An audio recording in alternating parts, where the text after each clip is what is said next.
Hai guys, aku tahu pasti kalian semua di sini yang mungkin masih semester 5, lagi skripsian, baru aja lanjut S1 atau bahkan baru semester 1 S1. Artinya kalian baru aja nyemplung nih ke perkuliahan S1 Gizi, tapi udah ada nih yang kepikiran atau berandai-andai, ih aku pengen banget deh lanjut S2 Gizi. Ada kan? Gak apa-apa guys, aku pun dulu juga gitu, tapi bedanya I make it happen. Nah, setelah kalian nonton video ini, aku jamin kalian bakalan jadi lebih tergambar gimana sih caranya, apa aja tipsnya, dan apa sih yang harus dipersiapkan buat bisa masuk S2 Gizi. Jadi, siap-siap nih, catet ya. Jangan sampai nanti kalian kelabakan atau kebingungan lagi kalau kalian pengen daftar S2 Gizi. Hai guys, aku Hannah. Welcome to Kuliah Gizi. Oke guys, sebelum kita masuk ke topik kali ini, aku pengen ingetin ke kalian untuk jangan lupa subscribe YouTube aku, follow akun-akun aku, like, komen, dan share video ini ke siapapun, ke teman-teman kalian, biar teman-teman kalian juga bisa belajar dan tahu tentang gizi. Oke guys, first thing first, kalian harus jujur sama diri kalian sendiri. Kalian tanyain deh ke diri kalian sendiri, sebenarnya tuh kenapa sih kalian itu pengen banget untuk lanjut S2 Gizi? Ya iyalah ya, kalian bayangin aja deh, S1 nih misal, kalian udah pusing banyak banget pelajarannya, banyak SKS, prakteknya juga banyak, ditambah lagi ada skripsi. Nah yakin nih kalian pengen lanjut S2 Gizi yang mana nanti kalian bakal ketemu tesis. Nah jadi better kalian tanya dulu nih ke diri kalian sendiri, kalian deep talk deh, kalian merenung dulu ya sehari semalam, nggak bercanda.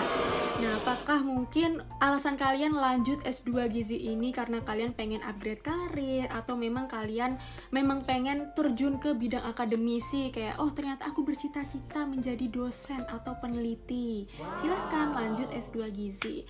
Atau kalian hanya sekedar biar lebih keren aja nih di CV, oh titel gua jadinya nambah 1 nih.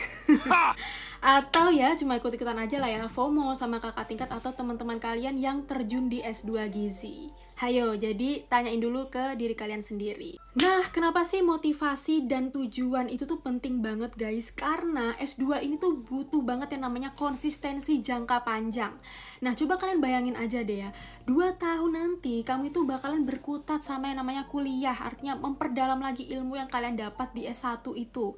Terus kalian harus baca-baca jurnal lebih banyak lagi, terus ikut seminar-seminar, kemudian menyusun tesis. Nah ini FYI aja ya guys, tesis itu tingkatannya jauh lebih dalam dari skripsi. Oke, misal yang pertama, skripsi itu biasanya kita menggunakan satu variabel di penelitian kita, tapi kalau tesis ini harus lebih dari satu variabel, dan penelitiannya itu dalam banget guys, tingkat kedalaman penelitiannya itu dalam banget daripada skripsi. Nah kemudian kalau skripsi atau S1 itu biasanya ujiannya itu cuma 2 ya, kayak seminar proposal sama sidang skripsi, habis itu udah selesai. Tapi kalau tesis ini bisa lebih dari 2 guys. Jadi kalau misalnya aku dulu itu yang pertama ada PUP, pra ujian proposal, kemudian ada ujian proposal, kemudian ada pra sidang tesis, dan yang terakhir adalah tesis, ujian tesis. Jadi ada 4 tahap. Nah, yang terakhir, mungkin kalau misalnya yang S1 itu tidak diwajibkan untuk publish jurnal gitu, nggak diwajibkan untuk membuat artikel terus publish di jurnal. Tapi kalau S2 itu harus wajib yang namanya untuk nulis artikel, nulis manuskrip, dan publish di jurnal, entah itu jurnal luar atau jurnal dalam negeri, tergantung kebijakan kampus masing-masing gitu. Nah balik lagi guys, intinya kalau motivasi kamu itu lemah, ya bakal gampang banget nih nyerah di tengah jalan. Sayang banget kan? Jadi aku saranin ke kalian untuk tulis motivasi kalian lanjut S2 Gizi, tujuan kalian masuk S2 Gizi itu di notes ya. Kemudian tempel aja deh di tempat-tempat yang kelihatan mata kamu. Kayak mungkin kamu bangun tidur pengen termotivasi banget, ya udah taruh aja deh di sebelah kasur kamu, di ruang belajar kamu, di meja belajar kamu, di ruang makan, atau mungkin di kamar mandi, bebas. Atau kamu mau taruh di wallpaper HP kamu, di laptop kamu, silahkan. Yang penting kamu termotivasi, supaya tiap kali kamu capek, oh kamu bisa ingat lagi nih tujuan besarnya. Oke guys, selanjutnya setelah kalian sudah dapat motivasi dan tujuan kalian itu lanjut S2 Gizi itu apa, artinya kalian udah bertekad bulat, misal, oke, aku bakalan fix lanjut S2 Gizi karena aku pengen ini. Nah, kalian bisa coba riset kampus-kampus mana nih yang membuka prodi S2 Gizi. Ini kalian bisa tanyakan aja ke kakak tingkat atau teman yang udah terjun di kampus itu, atau browsing-browsing dan buka website kampusnya. Nah, di Indonesia sendiri ini ada beberapa kampus yang membuka program studi S2 Gizi. Yang pertama ada UI, kedua ada UNS, kemudian ada IPB juga, Undip, Unhas, Unan, Unimus, UB, sama UGM. Nah, setelah kalian membuka website univnya atau website pendaftarannya, ada beberapa hal yang perlu kalian perhatikan. Nah, yang pertama adalah konsentrasi peminatan. Ini sesuaikan dengan arah tujuan kalian tadi. Semisal kalian itu mau daftar atau minatnya di klinis, ya udah daftar di gizi klinik. Minatnya di masyarakat atau di komunitas kayak ibu hamil, ibu menyusui, PMT, balita, dan lainnya, itu kalian bisa daftar di gizi masyarakat gitu, atau ada minatnya di manajemen penyelenggaraan makanan, silahkan daftar, atau di food teknologi, silahkan daftar, atau yang lainnya. Ini menyesuaikan dengan kampusnya ya, jadi kampus ini dia membuka peminatan apa aja, silahkan disesuaikan, baca benar-benar websitenya. Nah, catatan nih guys, untuk kalian yang pengen masuk di peminatan gizi klinik, ada beberapa kampus atau universitas yang mewajibkan kalau mau ambil yang gizi klinik itu pendidikan sebelumnya harus yang pendidikan dokter. Jadi kita-kita yang S1 gizi ini tidak bisa mendaftar di peminatan gizi klinik, artinya ya harus ke gizi komunitas atau gizi masyarakat kayak di UI gitu. Jadi ya memang harus disesuaikan dengan kampusnya. Jadi ya itu tadi, harus baca bener-bener nih websitenya. Nah, selanjutnya adalah biaya. Aduh, kalau misalnya ngomongin biaya, ini memang yang paling penting banget, ini yang paling pokok, karena kalau nggak ada biaya ya udah nggak jadi gitu ya. Nah, jadi please banget untuk sesuaikan sama budget kalian. Kalau semisal kalian mandiri gitu ya, kalian bisa omongin dengan orang tua kalian, atau lihat sendiri nih dengan budget pribadi kalian kalau memang kalian sudah bekerja dan ingin melanjutkan S2 Gizi. Jadi menyesuaikan aja. Atau kalian bisa juga nih cari beasiswa kayak LPDP atau yang lainnya. Nah, untuk budget sendiri ini harus diperhitungkan baik-baik, kita pikirkan matang-matang, kalau perlu kita hitung lah dari sekarang ya. Nih ya, sebagai gambaran aku bakal kasih tahu kalian nih biaya apa aja sih yang mungkin bakalan keluar di S2 Gizi ini. Yang pertama adalah biaya pendidikan per semester ya, atau biaya UKT kalian lah. Nah, ini biasanya S2 Gizi itu ditempuh dalam waktu 4 semester atau 2 tahun. Misal per semesternya itu 10 juta. Misal nih tergambar dalam websitenya itu tertulis 10 juta per semester. Ya udah kalikan aja, berarti 10 dikali 4 semester artinya 40 juta. Itu kira-kira ya seperti itu. Mungkin ada yang lebih dari segitu harganya, jadi cek aja di website masing-masing. Nah, next adalah biaya penelitian. Nah, ini jelas berbeda dari biaya pendidikan tadi. Biaya penelitian ini mencakup kayak biaya ambil data, biaya gift buat responden penelitian, kemudian biaya konsumsi saat ambil data, biaya kalau kalian ini bayar enumerator, biaya etik, kemudian biaya uji klinis, misal kayak uji biokimia seperti zinc, kalsium, vitamin C, itu bayar sih, setahu aku per sampel gitu. Nah, kemudian ada biaya transport, print tesis, print kuesioner kalau kalian nggak Google Form gitu, dan lainnya. Nah, next adalah biaya publikasi. Nah, ini kalian sesuaikan dengan jurnal yang mau kalian tuju. Kalian browsing aja lah di website-website jurnalnya ya. Next, yang terakhir adalah biaya hidup. Nah, ini terutama buat anak-anak kos-kosan nih. Ini jadi bisa menyesuaikan sama budget atau lokasi tempat universitasnya. Nah, kalau memang ibu kota banget gitu ya, ya bisa disesuaikan juga dengan budget yang ada.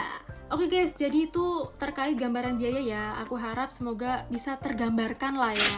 Oke guys, terkait syarat dan administrasi yang basic dan umum kayak ijazah, SKL, KTP, CV, pas foto, minimal IPK S1, atau juga akreditasi kampus S1 kamu, itu adalah hal yang umum atau basic. Tapi menurut aku ini ada beberapa syarat nih yang memang perlu diperhatikan dan baca bener-bener di websitenya. Nah, ini seperti yang pertama adalah sertifikat TPA, tes TPA, kemudian sertifikat tes TOEFL, kemudian hasil tes psikolog atau kesehatan, ini biasanya ada yang meminta, kemudian surat rekomendasi dari pembimbing S1, ini juga biasanya beberapa kampus ada yang meminta surat rekomendasi ini gitu. Nah, yang terakhir adalah rencana studi atau proposal penelitian S2 kalian. Jadi disesuaikan aja dengan yang ada di website kampusnya. Ada beberapa yang nggak meminta rencana studi, tapi mungkin ditanyakan pada saat tes wawancara. Tapi ada juga yang diminta untuk tulis proposal studi tesis kalian dulu, gitu. Nah, jadi balik lagi nih guys, jangan lupa untuk membaca syarat dan kelengkapan administrasi itu secara menyeluruh dan jangan sampai ada yang kelewat. Next adalah perhatikan seleksi apa aja yang dilakuin. Misal ada nih universitas yang ngasih tes TPA, kemudian tes bahasa Inggris, sampai tes wawancara.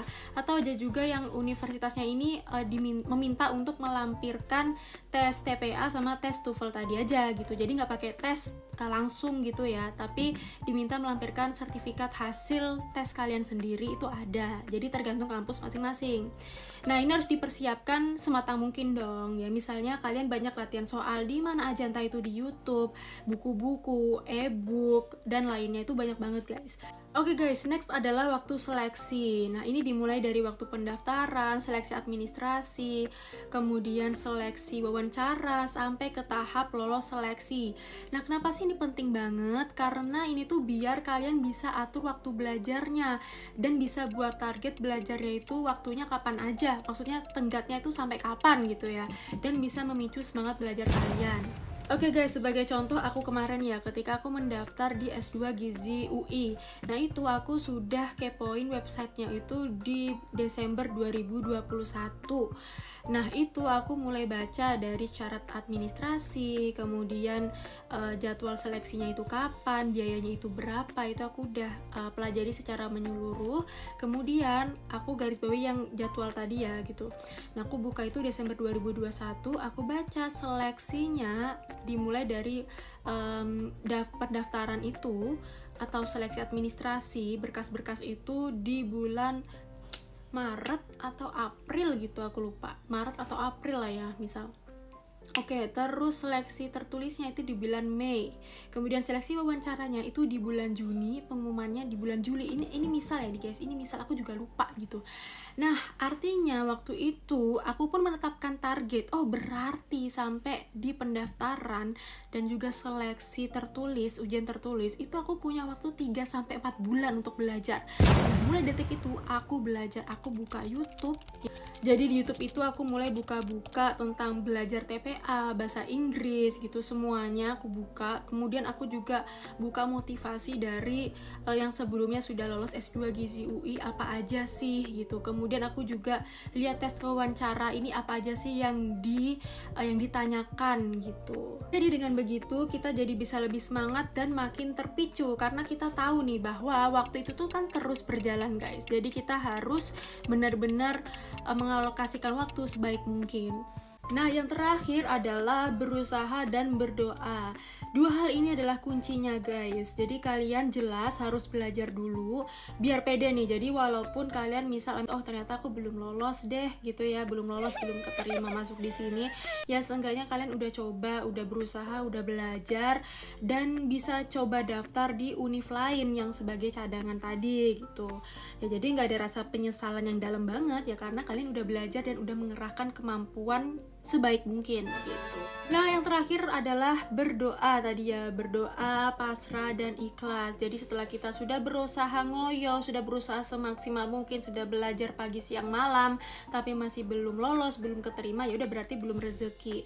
Jadi serahkan aja semuanya ke yang di atas gitu. Jadi nggak perlu terlalu ngoyo banget lah.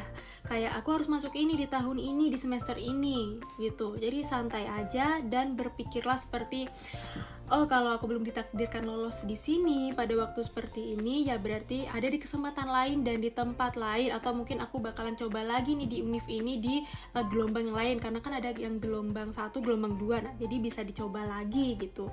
Nah, mungkin itu adalah yang terbaik. Oke guys, sekian video dari aku. Semoga video aku ini benar-benar bermanfaat dan penjelasan aku tadi itu benar-benar bisa tergambarkan oleh kalian dan bisa dimengerti gitu. Jadi yang awalnya kalian itu nggak nggak tahu arahnya kemana, padahal udah pengen banget S2 Gizi tapi nggak tahu harus mulai dari mana, semoga bisa tergambarkan dan kalian jadi tahu lah arahnya sekarang ya, dan juga bisa memotivasi kalian.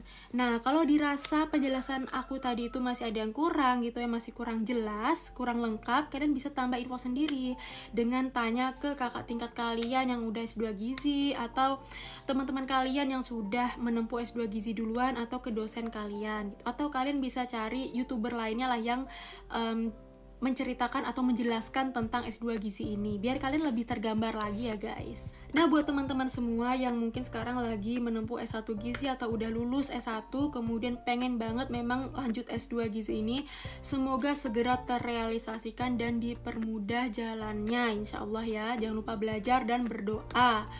Oke guys, segitu aja ya. Dadah.